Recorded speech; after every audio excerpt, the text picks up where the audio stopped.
الحمد لله وكفى والسلام على عباده الذين اصطفى أما بعد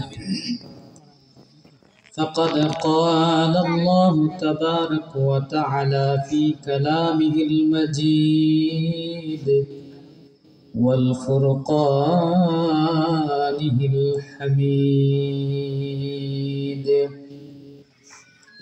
ثم لتسألن يومئذ عن النعيم صدق الله مولانا العظيم وصدق رسوله النبي الكريم ونحن على ذلك من الشاهدين والحمد لله رب العالمين ملائكته يصلون على النبي يا أيها الذين آمنوا صلوا عليه وسلموا تسليما اللهم صل على سيدنا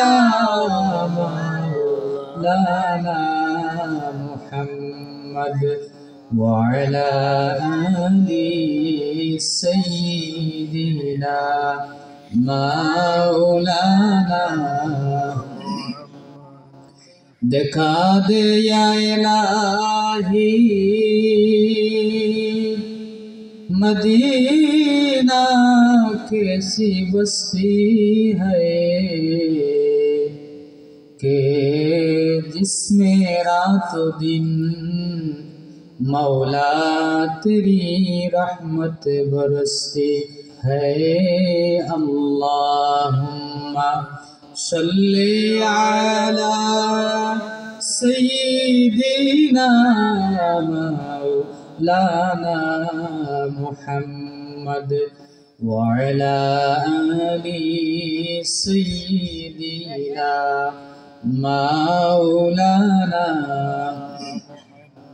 सल्लल्लाहु अला मुहम्मद सल्लल्लाहु अलैहि वसल्लम सल्लल्लाहु अला मुहम्मद सल्लल्लाहु अलैहि वसल्लम गुबारे पाक रसूलुल्लाह मेरे आँखों का सुरमा हो हमें रोजा के दर्शन से दिले तारीख उजाला हो सल्लल्लाहु अलैहि मुहम्मद सल्लल्लाहु अलैहि वसल्लम सल्लल्लाहु अला मुहम्मद सल्लल्लाहु अलैहि वसल्लम اللهم صل وسلم وبارك عليه سبحانك لا علم لنا إلا ما علمتنا إنك أنت العليم الحكيم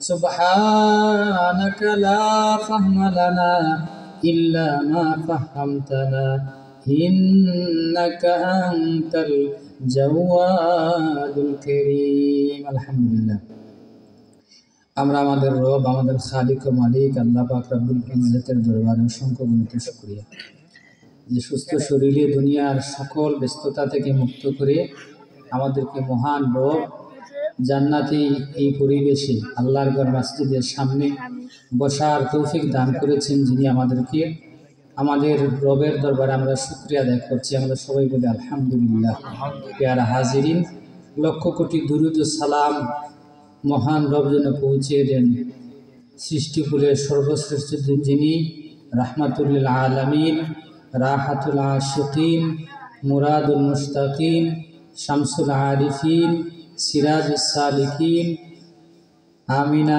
দুলাল আমিনা, হুজুরপুর নূর সাল্লাল্লাহু আলাইহি সাল্লামের উপর। পেয়ারা হাজিরিন, সময় সংক্ষেপ, আমি আরও সংক্ষেপ সময়ে চেয়েছিলাম। আপনাদের মসজিদের সম্মানিত খতিব হযরত মাওলানা হারুনুর রশিদ সাহেবের নির্দেশে মূলত বসা। পেয়ারা হাজিরিন, সুস্থতায় একটুখানি অসুস্থ আমি, যার কারণে কিছুদিন আগে সুস্থ ছিলাম, এর প্রভাব আমি হারে হারে টের পাইতেছি। কারণ অসুস্থ না হলে আপনি সুস্থতার মূল্য বুঝবেন না।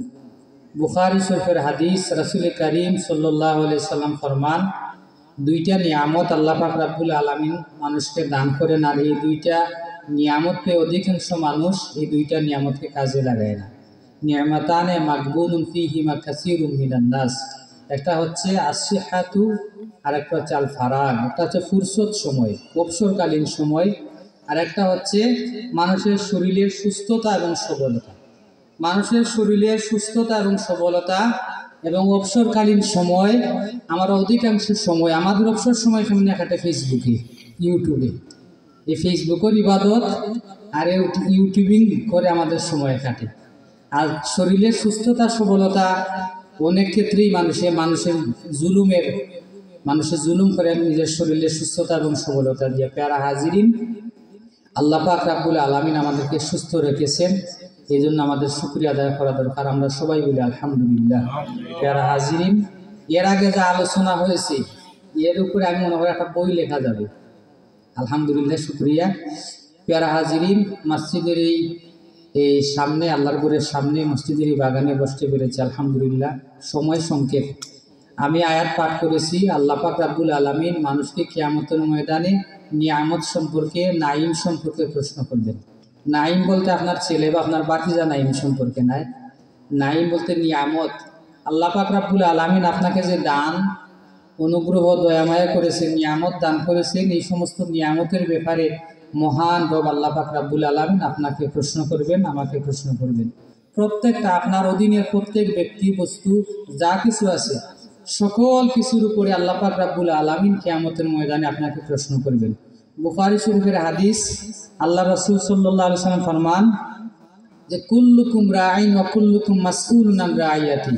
আল্লাহ রাসূল ফরমান যে প্রত্যেক মানুষই দায়িত্বশীল, আর তার দায়িত্বের অধীন সকল ব্যক্তি, বস্তু, তার সন্তান, তার পরিবার, তার স্ত্রী, তার বোন ভাগ্নি, তার আত্মীয় স্বজন, তার প্রতিবেশী, আত্মীয়, অনাত্মীয়, দূরাত্মীয়, সকল কিছুর ব্যাপারে আল্লাহ পাক রব্বুল আলামিন কিয়ামতের ময়দানে বান্দাকে প্রশ্ন করবেন। বলেন সুবহানাল্লাহ। মানুষকে আল্লাহ পাক রব্বুল আলামিন যেই সমস্ত নিয়ামত দান করেছেন, তোর মধ্যে অন্যতম একটা নিয়ামত হচ্ছে মানুষের ধন দৌলত, আর একটা হচ্ছে মানুষের সন্তান। যেমন জাকারিয়া আলাইহিস সালাতু সালামকে আল্লাহ পাক রব্বুল আলামিন নবুয়াতি দান করেছেন। জাকারিয়া নবীকে দুনিয়ার সবচেয়ে সম্মানিত ব্যক্তি হচ্ছে নবী এবং রাসূল, মানে দুনিয়ার সকল সম্মান মর্যাদা আল্লাহ পাক রব্বুল আলামিন নবী এবং রাসূলকে দান করেছেন। জাকারিয়া নবীকে নবীর সম্মানে আল্লাহ পাক রব্বুল আলামিন তাকে আসীন করেছেন, কিন্তু তার মনের ভিতরে খালি। কারণ জাকারিয়া নয়, ইয়াহইয়া আলাইহিস সালাম। জাকারিয়া আলাইহিস সালাম উনি নিঃসন্তান ছিলেন। সব কিছু দেওয়ার পরে আল্লাহ পাক রব্বুল আলামিন উনি নিঃসন্তান থাকার কারণে মনের ভিতরে একটা খালি ভাব, একটা শূন্যতা কাজ করে। আল্লাহ পাক রব্বুল আলামিনের কাছে দোয়া করলেন, আল্লাহ নবুয়তি দান করেছেন, দুনিয়ার সকল মানুষের নেতা আমাকে বানিয়েছেন, তারপরে আমার ভিতরে শূন্যতা কাজ করে। আল্লাহ পাক রব্বুল আলামিন হযরত জাকারিয়া আলাইহিস সালাতু সালামের দোয়া কবুল করলেন এবং তাকে একটা সন্তান ইয়াহইয়া নবী দান করলেন। বলেন সুবহানাল্লাহ। পেয়ারা হাজিরিন, যার কারণে সন্তান মানুষের সবচেয়ে বড় নিয়ামত। মানুষের সম্পদ, প্রভাব, প্রতিপত্তি, পদ পদবি, টাকা পয়সা, সকল কিছুর পরে একটা সন্তান যার নাই, সকল কিছু আছে কিন্তু একটা সন্তান নাই, সে বুঝে সন্তানের কি কদর। যার কারণে আল্লাহ পাক রব্বুল আলামিন আমাদেরকে যাদেরকে সন্তান দান করেছেন, আমাদের নিয়ামতের শুকরিয়া আদায় করা দরকার। এই সন্তান আপনার দুনিয়ার সম্মান এবং আখিরাতের মুক্তির কারণ হবে। যেমন হাদিস শরীফের মধ্যে আছে আল্লাহ রাসূল সাল্লাল্লাহু আলাইহি সাল্লাম ইরশাদ করেন, বান্দা গুনার পাহাড় নিয়ে কবরে ঢুকবে আর গুনাহ মুক্ত হয়ে কিয়ামতের ময়দানে আল্লাহর সামনে দাঁড়াবে। বলেন সুবহানাল্লাহ। গুনার পাহাড় নিয়ে এই কবরে ঢুকবে আর গুনাহ মুক্ত হয়ে হাসরের ময়দানে আল্লাহর সামনে উঠবে। বান্দা আল্লাহ পাক রব্বুল আলামিনকে প্রশ্ন করবে, বান্দা এত গুনাহ খাতা করলাম, আমার গুনাহ কেমনে কমলো? আল্লাহ পাক রব্বুল আলামিন বলবেন, তুমি সন্তান রেখে এসেছিলে, নেককার সন্তান। এই সন্তানের দুয়ার কারণে, নেক আমলের কারণে তোমার গুনাহকে আমি মুক্ত করে দিয়েছি, হালকা করে দিয়েছি। বলেন সুবহানাল্লাহ। প্যারা হাজিরিন, কবরে আযাব হতে থাকবে, হঠাৎ আযাব একটু হালকা হবে। তো বান্দা প্রশ্ন করবে যে আল্লাহ, আমার হঠাৎ করে একটু আযাব হালকা হলো কেন?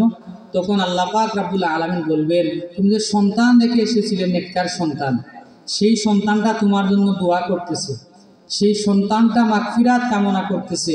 এই জন্য এই সন্তানের দোয়া এবং মাগফিরাত কামনায়, নেককার সন্তানের উসিলায় আল্লাহ পাক রব্বুল আলামিন তোমার আযাব একটু হালকা করে দিয়েছেন। বলেন সুবহানাল্লাহ। প্যারা হাজিরিন, যার কারণে আমাদের সন্তানের ব্যাপারে বেশি যত্নবান হওয়া দরকার। সন্তানকে দ্বীনি শিক্ষা, এই কোরআন হাদিসের জ্ঞান আমাদেরকে দান করা আমাদের উপর আল্লাহ পাক রব্বুল আলামিন ফরজ করে দিয়েছেন। যেমন একটা ঘটনা মনে হলো, সময় সংক্ষেপ, আসলে কোনো বিষয়ের উপরে এই শেখ সাদি রহমতুল্লাহ আলাইহি যে দ্বীনি শিক্ষার কি উপকারিতা দেখেন। শেখ সাদি একটু আগে যে ইমাম সাহেব খতিব সাহেব সকালের মক্তবের কথা বললেন, সকালের মক্তবে এসে যে সন্তান, আমাদের সন্তানরা আউযুবিল্লাহ করে, বিসমিল্লাহ করে, সূরা ফাতিহা করে, এর দ্বারা মুর্দেগান যে কি পরিমাণ ফায়দা হয়, সে মুর্দেগানের খবরটা আমরা জানি না। এবং শেখ সাদি রহমতুল্লাহ আলাইহি একটা ঘটনা উল্লেখ করেছেন ওনার কিতাবের মধ্যে, যে শেখ সাদির জমানায় এক কাজী ছিলেন, বিচারপতি, মানে খুব ভালো মানুষ ছিলেন না। উনি ইন্তেকাল করলেন। তখনকার সময়ের একজন দরবেশ স্বপ্নে দেখলেন সে ওই বিচারককে, কাজীকে, ওই বিচারকের উপরে আল্লাহ পাক রব্বুল আলামিনের আযাব চলতেছে। তখনকার সময়ের দরবেশ আল্লাহর ওলি স্বপ্নে দেখলেন।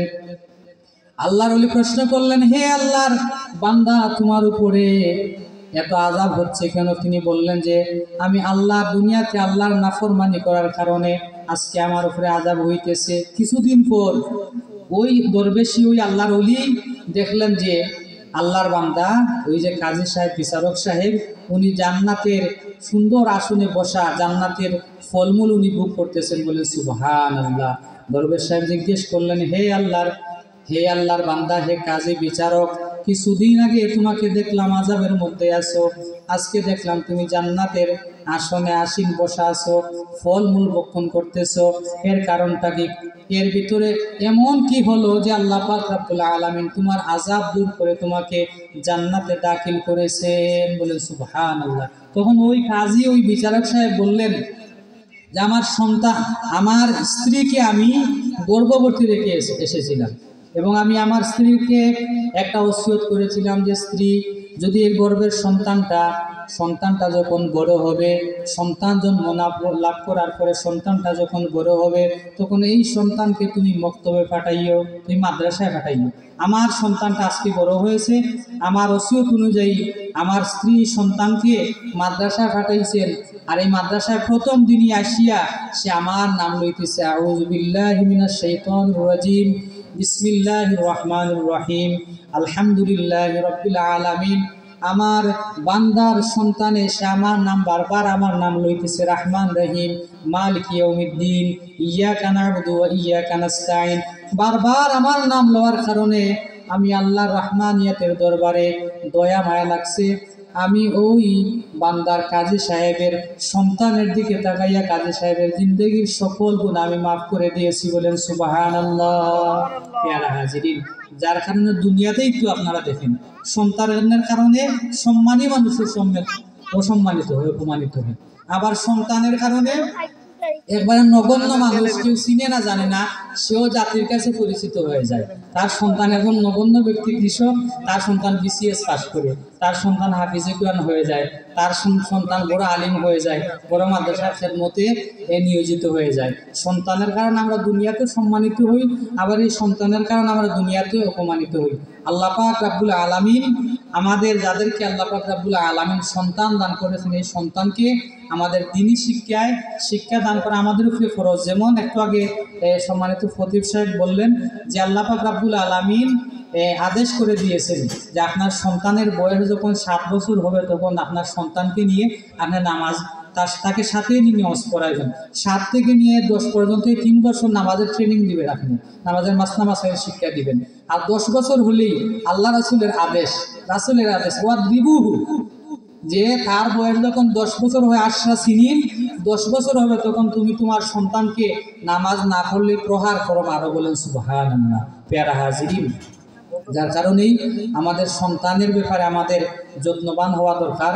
আপনাদের সকলের পরিচিত এবং এই মাদ্রাসায় আগের বর্তমান সময়ের যার সাথেই দেখা হবে সবাই বলেন যে আমি জামশি ইবতেদায়ী মাদ্রাসার ছাত্র পড়ছি আমি। যেমন আপনাদের মাদ্রাসা এই মসজিদের খতিব যিনি, উনিও জামশি ইবতেদায়ী মাদ্রাসার ছাত্র, এবং আমি এই জামশি ইবতেদায়ী মাদ্রাসার দারুল কিরাতে সাপ্তাহিক শাখা ছিল, সেই সাপ্তাহিক শাখায় আমিও পড়েছি।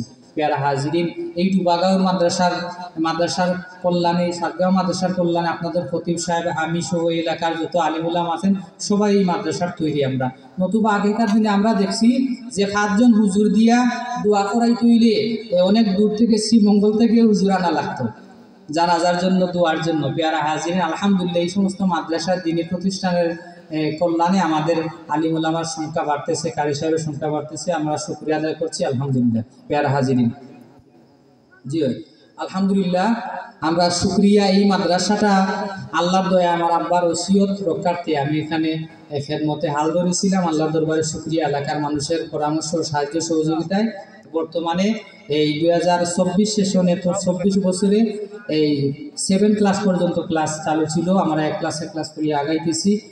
আগামী 25 এই ইংরেজিতে আগামী বছর আমরা ক্লাস 8 আমরা চালু করব। আপনাদের সকলের দাওয়াত দিলাম, সন্তানদেরকে মাদ্রাসায় পাঠান, মাদ্রাসায় দেন, এর কারণে আপনি মুক্তি পাবেন। একটু আগে বললাম যে আপনি দুনিয়ার সম্মান এবং আখিরাতের মুক্তি লাভ করবেন। প্যারা হাজিরিন, আল্লাহ আগামী 29 ডিসেম্বর আপনাদের সকলের দাওয়াত। আগামী 29 ডিসেম্বর রবিবার সকলের দাওয়াত। আমার মাদ্রাসার বাৎসরিক মাহফিল এবং নাসিদ মাহফিল, রাসূলের শানে গজল গাওয়া হবে সন্ধ্যার পর থেকে 9:30 10টা পর্যন্ত। তারপরে একজন বক্তা যিনি আসবেন, তিনি বাংলাদেশের প্রথম টাইটেল মাদ্রাসা, বাংলাদেশের সকলের আগের যে মাদ্রাসা টাইটেল কামিল মাদ্রাসা, সারসিনা দারুস সুন্নাত কামিল মাদ্রাসার সম্মানিত সিনিয়র আরবি প্রভাষক মুফতি আব্দুল মুনিম খান আসবেন।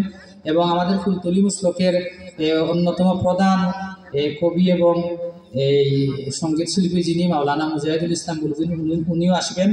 মৌলভীবাজারের শিল্পীরা আসবেন, শ্রীমঙ্গল থেকে আসবেন। আপনাদের সকলের দাওয়াত।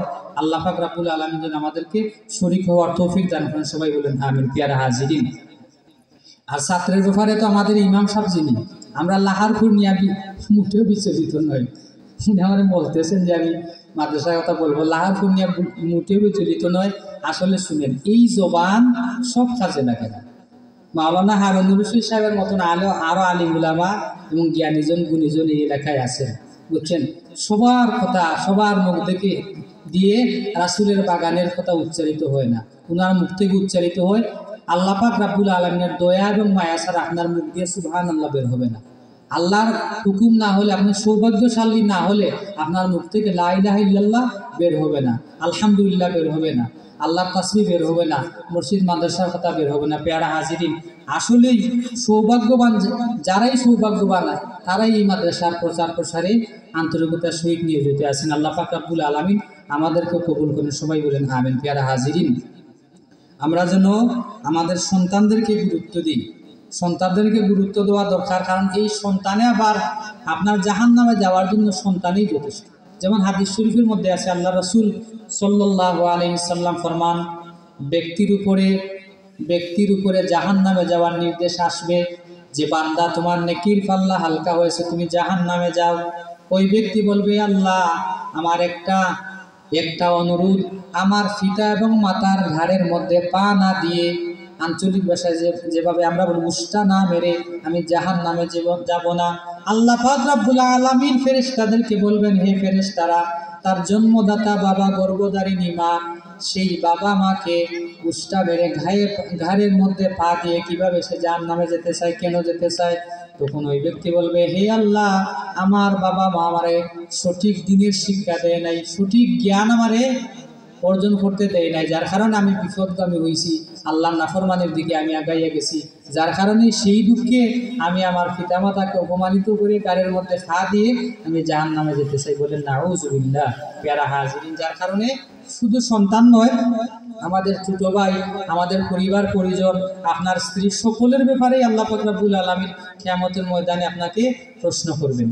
যার কারণে নবীর সুন্নত, দ্বীনি ইলম আমাদের ঘরের মধ্যে প্রচার এবং প্রসার করা দরকার। বিশেষত বর্তমান সময়ে মানুষের বয়স অনেক হয়ে গেলেও আমরা নবীর সুন্নতের ব্যাপারে বিলকুল উদাসীন। যেমন আমরা হযরত আল্লাহ রাসূল সাল্লাল্লাহু আলাইহি ওয়াসাল্লামের মহান এক সাহাবী হুযায়ফা আল ইয়ামানি রাহমাতুল্লাহি আলাইহি, যেমন আমরা অনুষ্ঠানে গেলে আমাদের খানাফিনার শেষের যে অংশ, খানাফিনার শেষে আমাদেরকে খানাফিনার শেষের অংশ আমরা অপচয় করি, আমরা ফেলে দিই।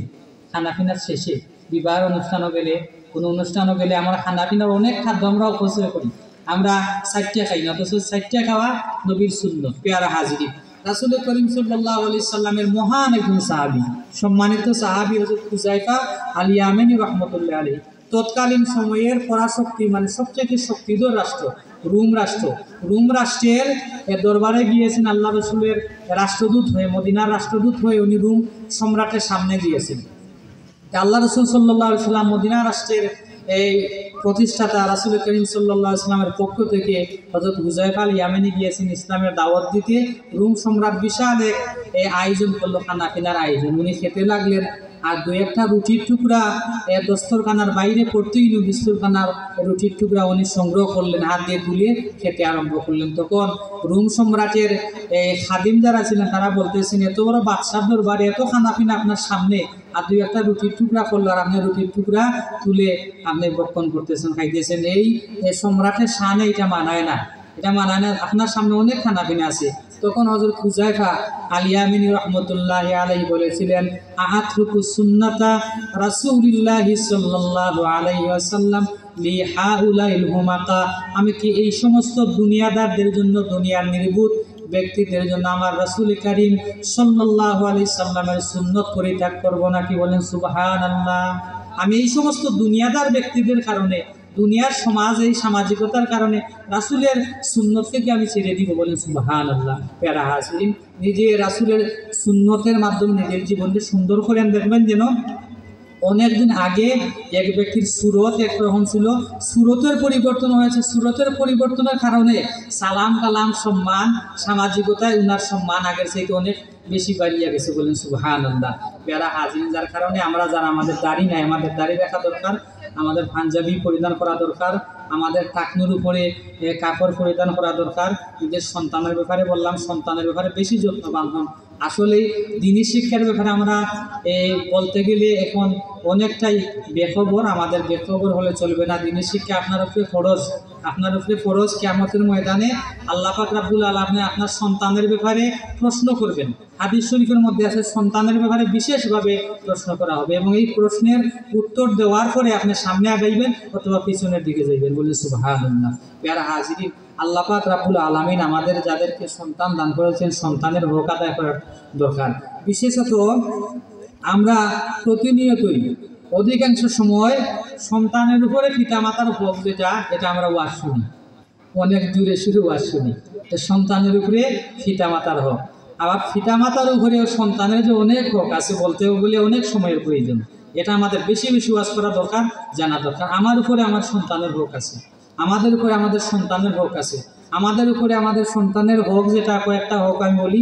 তার সন্তান জন্ম নেওয়ার পরে তার সুন্দর নাম রাখা, আপনার তৌফিক থাকলে আকিকা করা, তার নামে সৎকা করা, তারপরে তারে খাতনা দেওয়া, তারপরে তার সবচেয়ে বড় যে হক আমার উপরে আমার সন্তানের, সেটা হচ্ছে যে আমি আমার সন্তানটাকে দ্বীনি শিক্ষা প্রদান করবো। বলেন সুবহানাল্লাহ। প্যারা হাজিরিন, দ্বীনি শিক্ষা প্রদান না করলে আপনার সন্তান আপনাকে চিনবে না। এটা দুনিয়ার আপনারা দেখতেছেন, আপনারা বছরে বা 10 বছরে একটা ঘটনা শুনেন না যে আপনার আলিম তার পিতামাতারে কষ্ট দেয়, এমন কোনো ঘটনা 10 বছর আপনারা শুনবেন, অথচ প্রতিনিয়তই শুনেন যে জেনারেল বড় বড় শিক্ষিত তার পিতামাতার হক আদায় করে না, পিতামাতাকে কষ্ট দেয়। আল্লাহ পাক রব্বুল আলামিন যেন আমাদেরকে তৌফিক দান করেন। এশার নামাজের প্রায় সময় সন্নিকটে পেয়ারা হাজিরিন, আজকের এই সময়ে বর্তমান সময়ে আমাদের নবীর সুন্নতের উপরে আমল করা দরকার। আজকে মরে গেলে আপনি আপনার শরীরে নবীর সুন্নতের চিটাফুটা চিহ্ন বা আলামত থাকা দরকার। একটু আগে নবীর সুন্নতের ব্যাপারে বললাম, নবীজির মহব্বত আমাদের দিলে থাকা দরকার। কারণ আপনার ইমান আমল সব কিছু বেকার হয়ে যাবে যদি নবীর সুন্নত এবং রাসূলের মহব্বত আপনার ভিতরে না থাকে। প্যারা হাজিরিন, আল্লাহ রাসূল সাল্লাল্লাহু আলাইহি সাল্লামের সাহাবায়ে কেরাম যারা ছিলেন তাদের ভিতরে আল্লাহ রাসূল সাল্লাল্লাহু আলাইহি সাল্লামের মহব্বত অনেক বেশি ছিল। যেমন আমি আপনাদেরকে উদাহরণ দিই, রাসূলের সাহাবায়ে কেরামের তুলনায় আরো অনেক বেশি ইবাদত বন্দী করনেওয়ালা পরবর্তী প্রজন্মের তাবিঈন, তবে তাবিঈন ওলি আব্দুল্লাহ ছিলেন। যেমন আমাদের শাহজালাল রহমতুল্লাহ আলাইহি 40 বছর এশা রজু দিয়ে ফজরের নামাজ আদায় করেছেন, বলেন সুবহানাল্লাহ। কি পরিমাণ ইবাদত গুজার, এবং ওনার ইন্তেকাল হয়েছে সেজদার হালতে, বলেন সুবহানাল্লাহ। প্যারা হাজির, আমাদের মাযহাবের ইমাম আবু হানিফা রহমতুল্লাহ আলাইহি 30 বছর এশা রজু দিয়ে ফজরের নামাজ আদায় করেছেন, বলেন সুবহানাল্লাহ।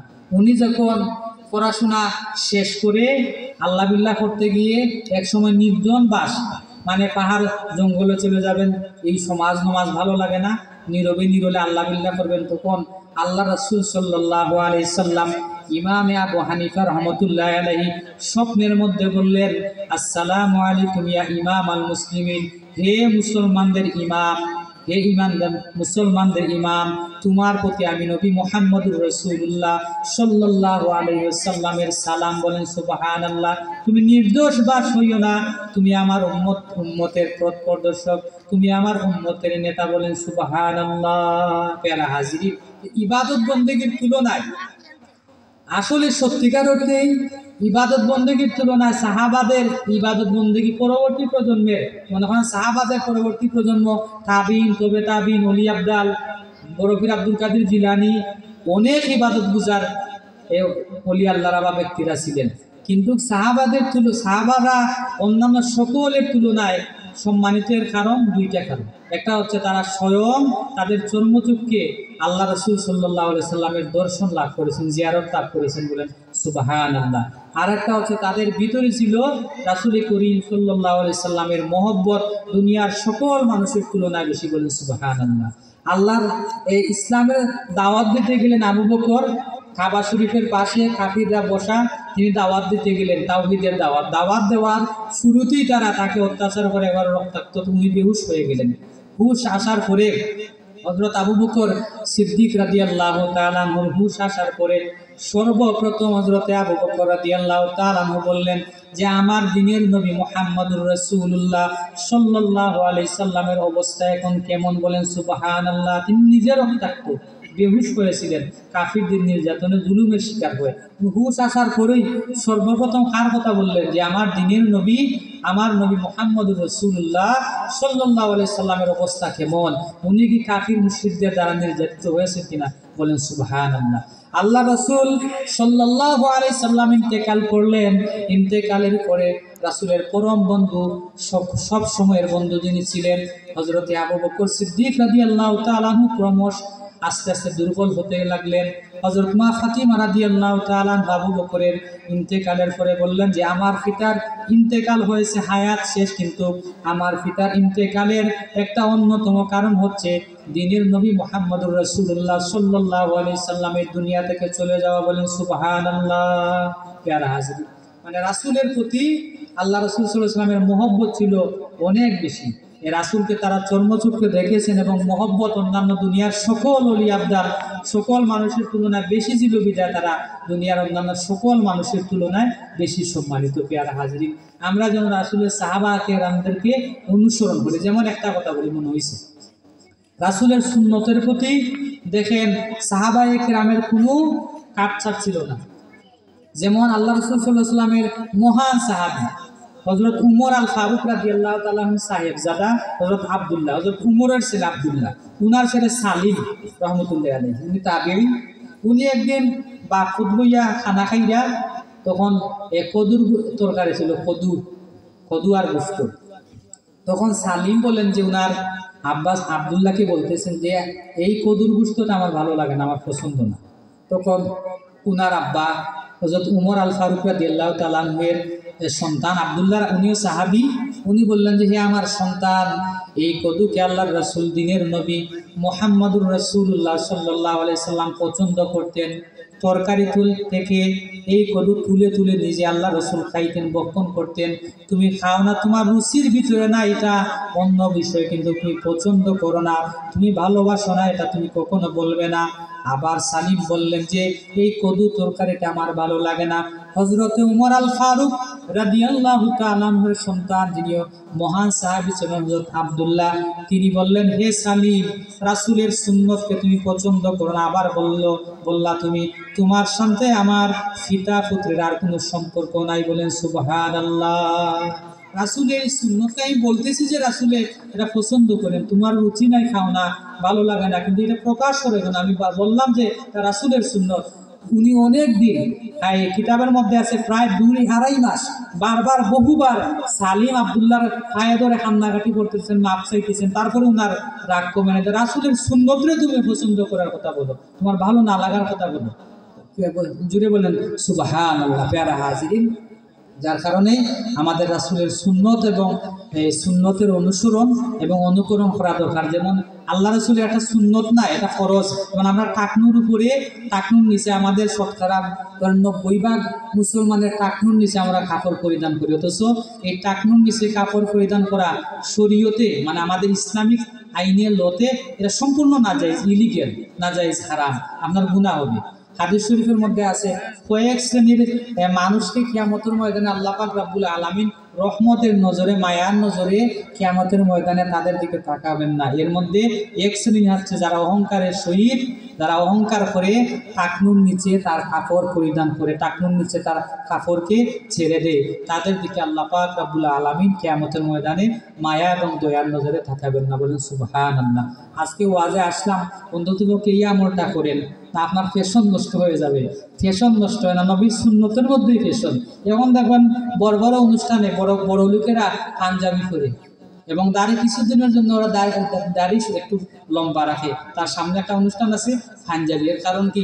দাড়িতে মুসলমানদের নয়, দাড়িতে সকল পুরুষদের দাড়িতে সুন্দর, সকল পুরুষদের রাসূলের সুন্নতের মধ্যে সৌন্দর্য। বলেন সুবহানাল্লাহ। প্যারা হাজিরিন, দোয়া করেন রাসূলের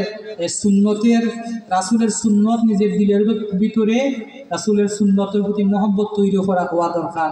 রাসূলের প্রতি আমাদের দিলের ভিতরে মহব্বত হওয়া দরকার। যেমন আসলে অনেক ঘটনা, সময় কম, আল্লাহ রাসূল সাল্লাল্লাহু আলাইহি সাল্লামের সাহাবায়ে কেরামের কি পরিমাণ মহব্বত আল্লাহ রাসূলের ছিল। আল্লাহ রাসূল সাল্লাল্লাহু আলাইহি সাল্লামের কৃষক সাহাবী রাসূল ইন্তেকাল করলেন। কৃষক সাহাবীর সন্তানে গিয়ে খবর দিলেন, হে আমার আব্বা, দিনের নবী মুহাম্মদুর রাসূলুল্লাহ সাল্লাল্লাহু আলাইহি সাল্লাম আর দুনিয়াতে নাই, আল্লাহ উনাকে আল্লাহর কাছে নিয়েছেন। বলেন সুবহানাল্লাহ। আল্লাহ রাসূল সাল্লাল্লাহু আলাইহি ওয়াসাল্লামের মহান সাহাবী যিনি কৃষিকাজ করতেন, তিনি হাত তুললেন আল্লাহর দরবারে, বললেন হে আল্লাহ, যে চক্ষু দিয়ে দিনের নবীকে, তোমার হাবিবকে, তোমার বন্ধুকে দেখেছি, সেই চক্ষু দিয়ে দুনিয়ার কোনো কিছু, দুনিয়ার কোনো সৌন্দর্য আমি দেখতে চাই না। হে আল্লাহ, আমি যদি সত্যিকার অর্থে তোমার বন্ধু, তোমার হাবিব যিনি মুহাম্মদুর রাসূলুল্লাহ সাল্লাল্লাহু আলাইহি ওয়াসাল্লামের সাহাবী সত্যিকার অর্থে হয়ে থাকে, আমি দোয়া করছি, আমার দোয়াটা কবুল করেন। এই মুহূর্তে আমার চোখের জ্যোতি আপনি হরণ করে নেন। বলেন সুবহানাল্লাহ। দোয়া করতে দেরি হয়েছে, আল্লাহ পাক রব্বুল আলামিন ওই কৃষক সাহাবীর চোখের দৃষ্টি হরণ করে নিলেন। বলেন সুবহানাল্লাহ। যে চোখ দিয়ে দিনের নবীকে দেখেছি, এই নবী আজকে বিদায় হয়ে যাবেন, দুনিয়া থেকে পরপারে চলে যাবেন, এই চোখ দিয়ে আমি আর দুনিয়ার কোনো সৌন্দর্য, দুনিয়ার কোনো কিছুকে দেখতে চাই না। বলেন সুবহানাল্লাহ। বিলাল দুনিয়ায় মদিনা মুনাওয়ারা থেকে চলে গেলেন, অনেক সাহাবীরা অনুরোধ করলেন মদিনায় থাকেন, আপনি আজান দেন। বললেন যে যেই মদিনায় যাকে দেখতাম, যেই মদিনায় দিনের বন্ধু, দিনের নবী, আমার বন্ধু যিনি, আমার হাবিব যিনি, মুহাম্মাদুর রাসূলুল্লাহ সাল্লাল্লাহু আলাইহি সাল্লামকে দেখতাম, সেই নবী এই দুনিয়াতে নাই, এই মদিনায় নাই। এই মদিনায় থাকি আমি রাসূলের নাম নিয়ে আজান দিতে পারবো না, আমার দিলে সইবে না। বলেন সুবহানাল্লাহ। এই হলো রাসূলের প্রতি সাহাবায়ে কেরামের মহব্বত। প্যারা হাজরিন, আমরা যেন রাসূলের প্রতি আমাদের মহব্বত তৈরি করি। মহব্বত তৈরি করতে হলে রাসূলের সুন্নতের অনুসরণ এবং অনুকরণ করতে হবে এবং দোয়া করতে হবে। শুনেন, আল্লাহর প্রেম এবং রাসূলের মহব্বতে মানুষকে পাগল বানায়। এই যে ওলি আল্লাহদেরকে আমরা পাগল বলি না, পাগল বানায়।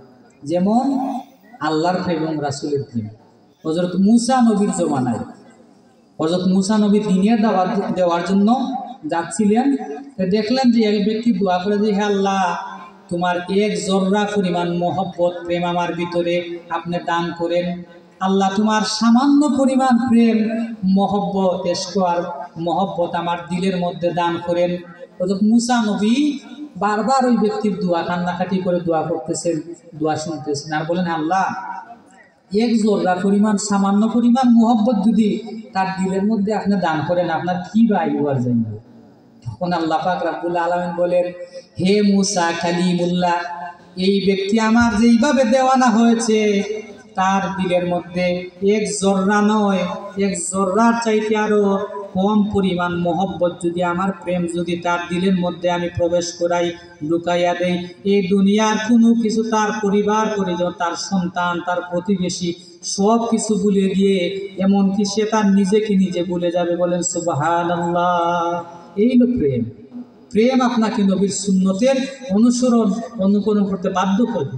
আপনি নবীকে মোহব্বত করেন, নবীকে ভালোবাসেন আর নবীর সুন্নতের আপনার আব্বাকে শ্রদ্ধা করেন। আমি আমার আব্বাকে শ্রদ্ধা করি। আব্বা বলেন, রে ফুট, যাও গিয়া বাজার তো না, আজকে আমি অসুস্থ, তুমি গিয়া 500 টাকার খরচ লইয়া যাও। আমি বললাম, না আব্বা, আমি যাইতাম নাই। এই সন্তানরা আপনি কি বলবেন? বাপের প্রতি সম্মান শ্রদ্ধা আছে বলবেন নি? নবীরা আমরা সম্মান করি, আমার নবী, আমাদের অন্তরে নবীর মহব্বত আছে।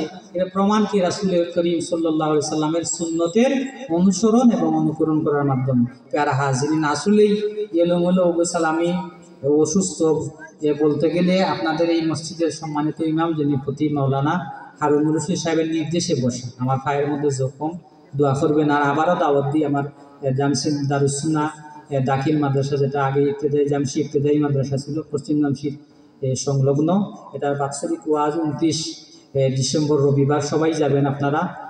অনেক বড় বক্তা বলতে বাংলাদেশের প্রথম যে টাইটেল মাদ্রাসা, এই মাদ্রাসার সিনিয়র আরবি প্রভাষক এবং এই বিশিষ্ট ইসলামী সঙ্গীত শিল্পী মুজাহিদুল ইসলাম বুলবুল ভাই সহ এই মৌলভীবাজারের শ্রীমঙ্গলের শিল্পীরা আসবেন। গজল সন্ধ্যা হবে এবং সাথে ওয়াজ, আপনাদের সবার দাওয়াত। আর বিশেষ করে আমার মাদ্রাসা ভর্তি কার্যক্রম